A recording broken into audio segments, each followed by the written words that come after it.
Nabitawan ko ang cellphone at napahawak sa magkabilang tenga ko kasabay ng pagyuko ko dahil sa sobrang takot.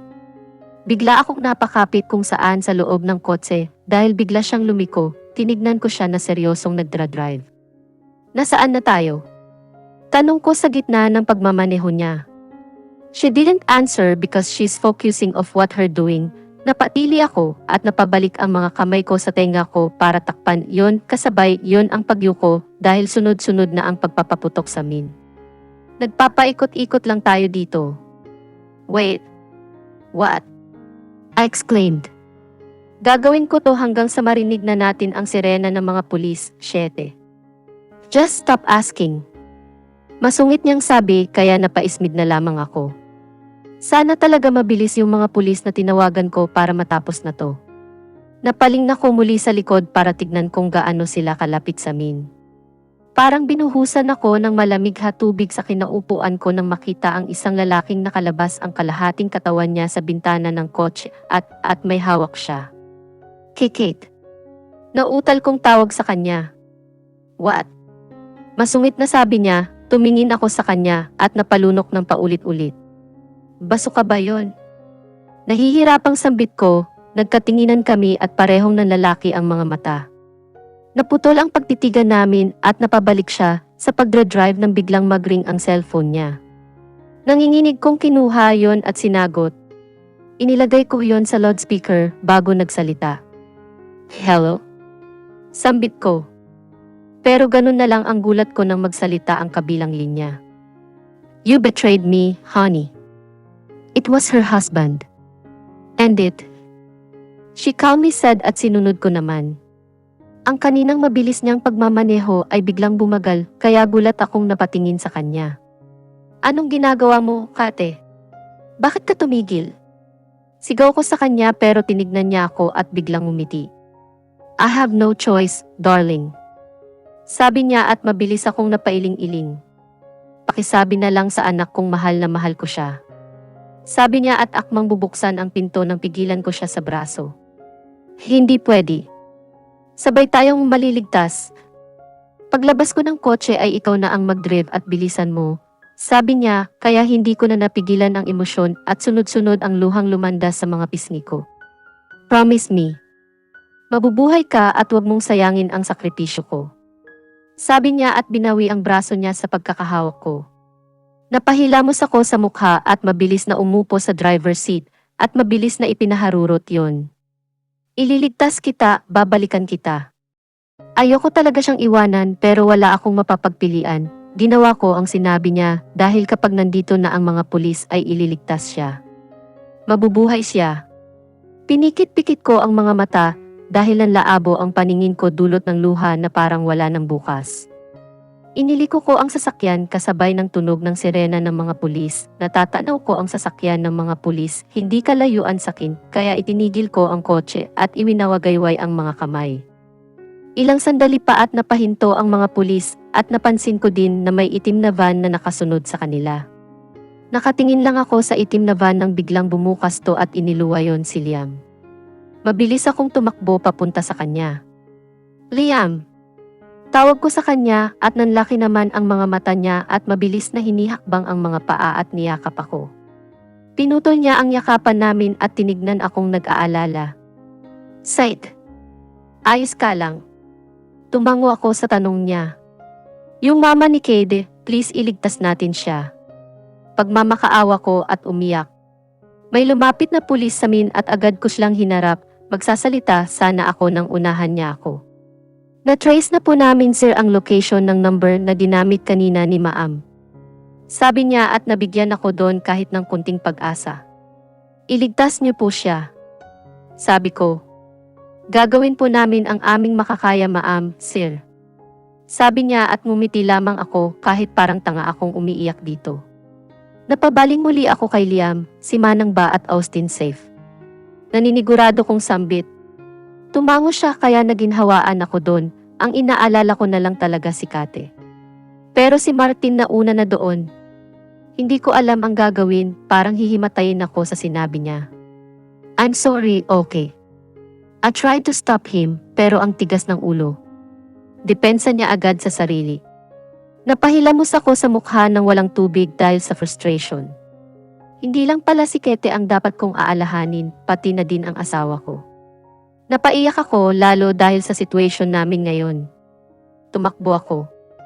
At mabilis na binuksan ang kotseng ginamit ko kanina. Akmang papasok nang hablutin ako ni Liam sa braso, agad ko siyang sinamaan ng tingin. Ano ba? Bitiwan mo ko. Singhal ko sa kanya. Anong gagawin mo? Ano ba sa tingin mo? Pabalang nasagot ko at mabilis niya akong hinablot muli sa braso, kaya't muntik na akong mapasubsob sa semento. Langya Liam naman.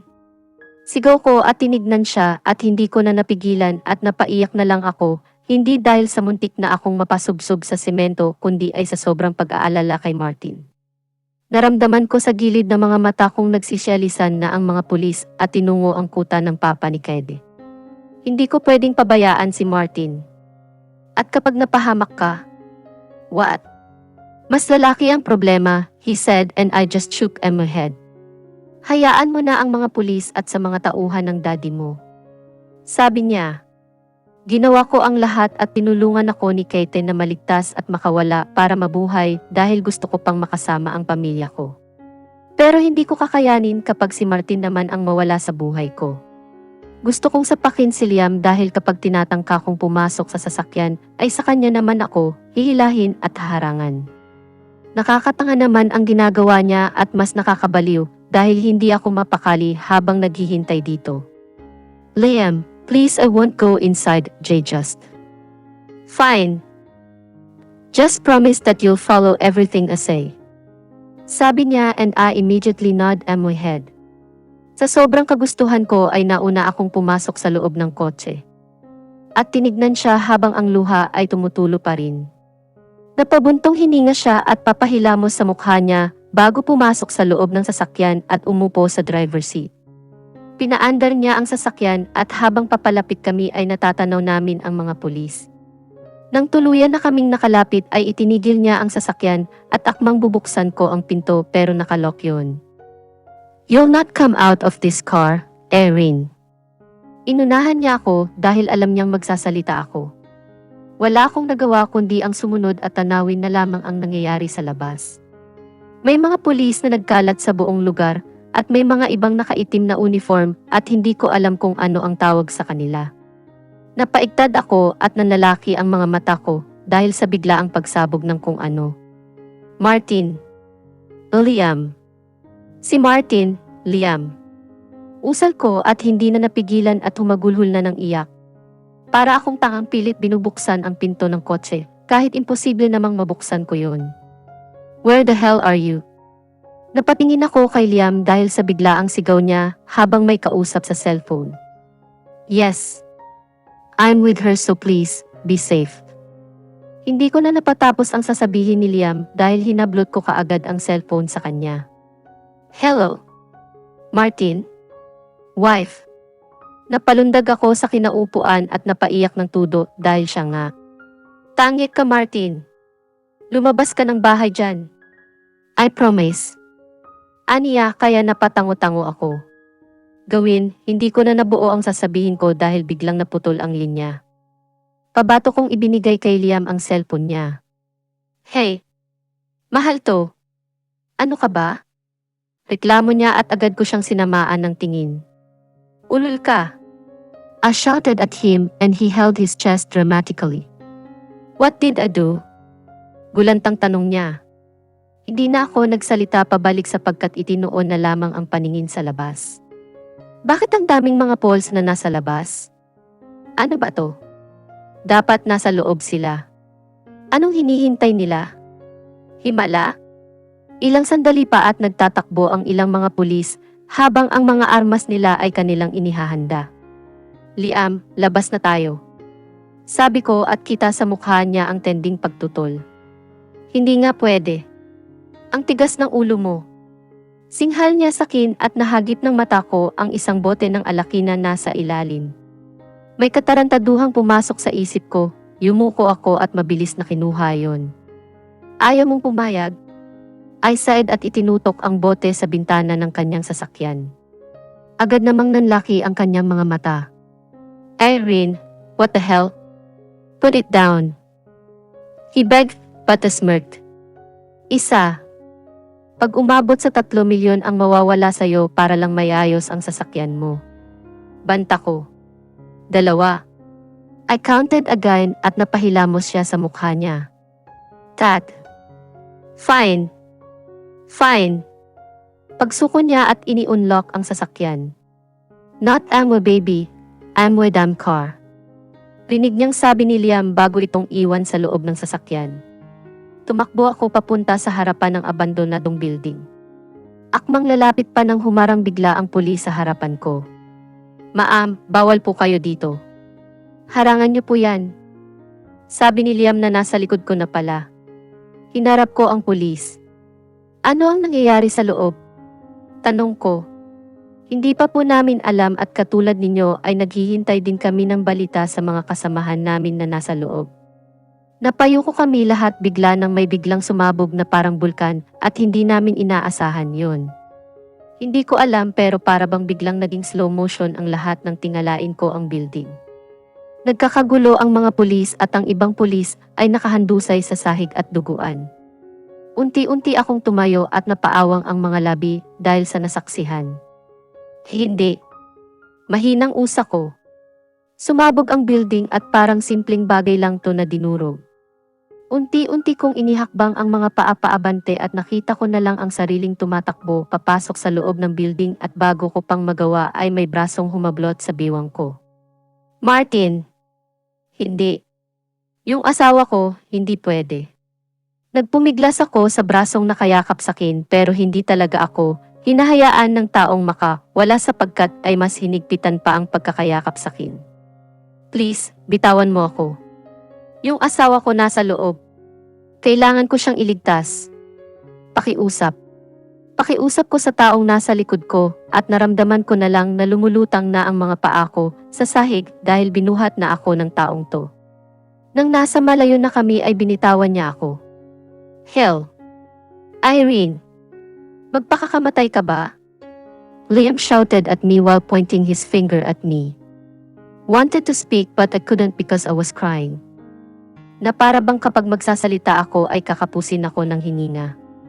Since nahihirapan akong magsalita, I appointed the building para sabihing si Martin ay nasa loob at kailangan natin siyang iligtas. Napahilamos si Liam sa mukha niya at unti-unting lumapit sa akin at niyakap ako. I know. Anya, pero hindi yakap ang kailangan ko ngayon kundi ay si Martin. Martin. I murmured at naramdaman kong kinakapos ako ng hininga at nalalabo ang mga mata ko, hindi dahil sa luha, kundi dahil gusto na tong bumagsak. Bago ako mawala ng malay ay narinig ko pang sumisigaw si Liam ng medic. Nagising ako at ang puting kisam ang bumungad sa akin. Nanlaki ang mga mata ko at biglang napabangon nang maalala si Martin. Ipinalibot ko ang paningin sa paligid, walang tao maliban na lang sa akin. Bumaba ko sa kama at nagmarcha papunta sa pinto. Lumabas ako at hindi na ako nagtaka nang bumungad sa akin ang mga nurses and doctors. Hindi ko alam kung anong nangyari bago ako mawala ng malay. Nag-umpisang tumulo ang mga luha ko nang maalalang nandoon si Martin sa loob ng abandonadong building na yon. Martin. Usal ko sa gitna ng pagtakbo at para akong tangang nagtatakbo habang hinahanap ang exit. Napatigil ako sa pagtakbo nang humarang ang isang nurse sa akin. Ang Ras de los Santos hindi po dapat kayo. Saan ang palabas? Sabi ko kaya't hindi nabuo ang kanyang sasabihin. She held my wrist and smiled. Bumalik na po tayo sa silid nyo. Hindi ko maiwasang nagtaas ng boses. At kita kong natigilan ang nurse dahil doon. I sobbed and looked at her. I'm sorry, please nasaan ang palabas dahil kailangan kong makita ang asawa ko. I said almost begging para lang sabihin niya. Pero imbes na sabihin sa akin ay ninisyan niya ako. I'm sorry din PM Ras de los Santos pero mahigpit na hinabili ng daddy mo po na dapat ay nasa kwarto lang po kayo. Aniya at muli akong hinawakan sa pulso. Nurse, hindi mo maintindihan dahil waka sa posisyon ko ngayon. Sabi ko at hindi ko na siyang hinintay na magsalita at iwaksi ang kanyang kamay na nasa pulso ko at ska siya tinalikuran. Alam kong ang bastos ko sa part na yon pero desperada na ako. Hindi niyo ako masisisi. Nagpatuloy ako sa paghanap ng palabas dito at ilang sandali pala'y natigilan ako dahil na-realize kong nasa ospital pala ako na pagmamay-ari ng pamilya ni Martin. Ang tanga ay rin, napasuklay ako sa buhok ko dahil sa frustration. Agad kong tinungo ang papalabas dito sa hospital at paglabas ay parang maiiyak ako sa inis dahil maski kahit ano wala akong nadala. Napapadyak ako ng mga paa na pinagsisikan ko din at napaigik ako dahil parang may tumusok sa mga paa ko. Napayuko ako para tignan sana ang mga paa na matigilan ako at mapakurap-kurap dahil wala akong suot kahit sinelas man lang. Hala ang ganda niya kaso baka pulubi ata. Oo nga sayang. Napaangat agad ang ulo ko at tinignan kung sino man ang nagsabi yon. Napaatras ang mga babaeng to at nakauniforme pa. Mukhang estudyante. Kayo.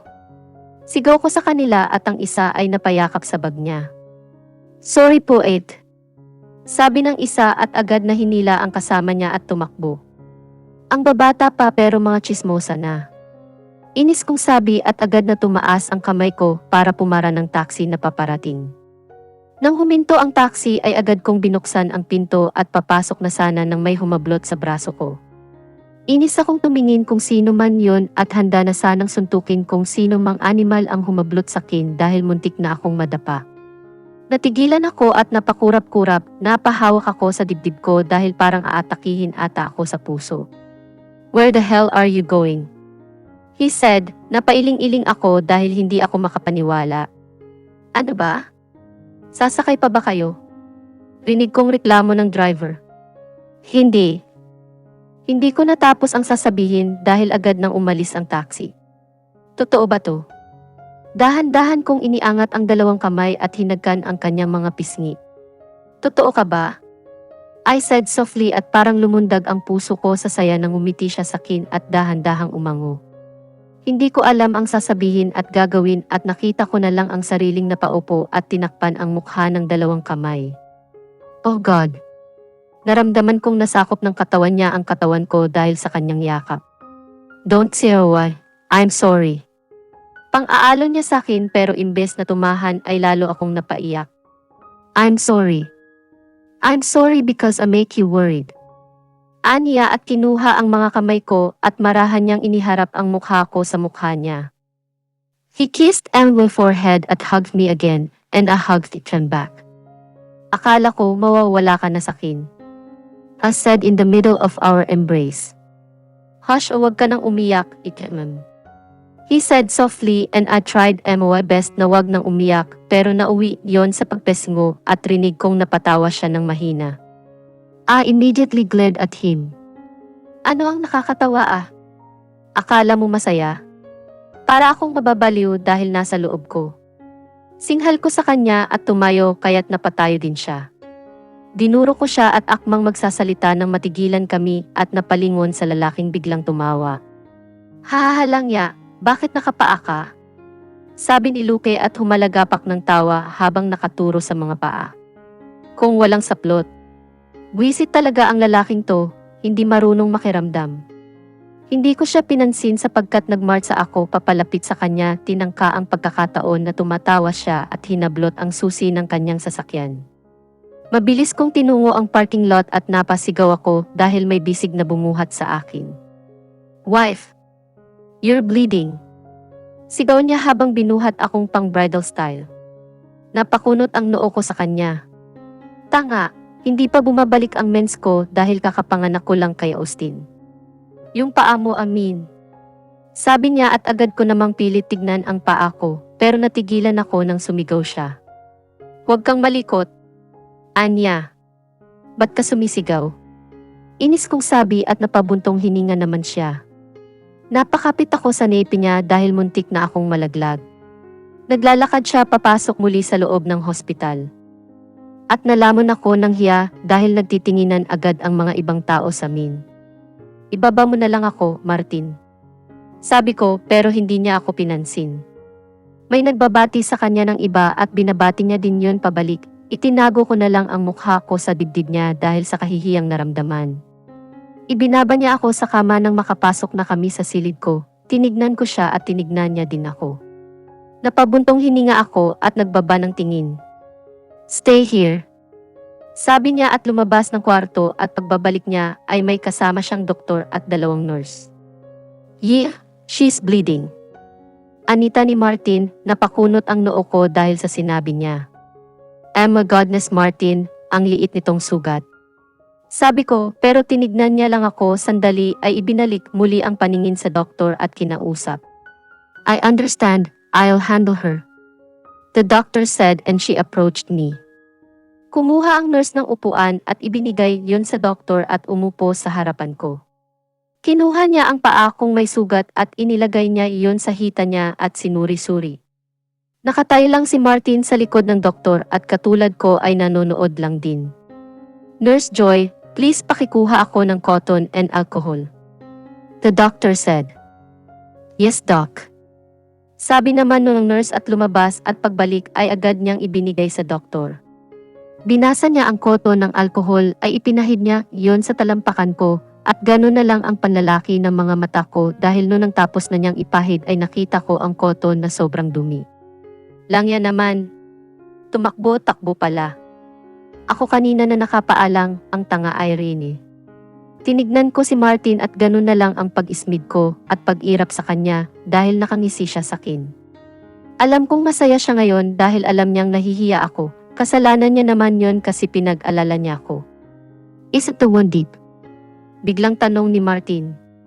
"Hindi po ang Madelos Santos," sagot ng doktor. Matapos linisan ng doktor ang sugat ay nilagyan niya yon ng bandage, kaya nagpasalamat ako sa kanya bago siya umalis. Naiwan kaming dalawa ni Martin sa silid na to. Napabuntong hininga ako at tinignan siya. "Tado, pinag-alala mo ako." Usal ko at lumapit naman siya sa akin at niyakap ako at isinubsob ang mukha sa leg ko. Ang asim. Anya kaya siniko ko siya at napasigaw siya sa sakit. "Ang OA ha. Ang hina lang kaya." Usal ko. "May sugat kaya ako?" Anya kaya nanlaki ang mga mata ko at agad na hinawakan ang laylayan ng damit niya at itinaas yon. "May sugat nga. Anong nangyari dito? Nabaril ka ba?" Nag-aalala na tanong ko pero imbes na sagutin ako ay niyakap niya ako. "I'm okay, don't worry," sabi niya kaya napabuntong hininga na lang ako at niyakap siya pabalik. "Ayoko nang umiyak, nakakapagod kaya wag ka nang gumawa na napapaiyak sa akin," sabi ko. "Patawarin mo ako." Aniya kaya tumango-tango ako habang nakasubsob ang mukha ko sa dibdib niya. "Anong nangyari sa boss nila?" Tanong ko. Naramdaman kong sinusuklay niya ang buhok ko gamit ang kanyang mga daliri. Sana hindi sumabit, hindi pa naman ako nakakaligo. "He killed his sarili," sabi niya. "Mag-English ka na nga lang." Usal ko sa kanya dahil nagkokonyo naman siya. "What about Kate?" Tanong ko ulit. "She also killed herself." Sa sinabi niyang yun ay napatingin ako sa kanya. "Ganoon ka ba niya kamahal?" Malungkot na tanong ko sa kanya. "I don't know." Anya. "What about her mother? Naligtas ba siya?" Atat na tanong ko at napangiti ng maalalang baka naligtas siya. Anna's smile immediately vanished when he shook his head. Tumingala ako para pigilan ang luha, ayoko nang umiyak nakakapagod.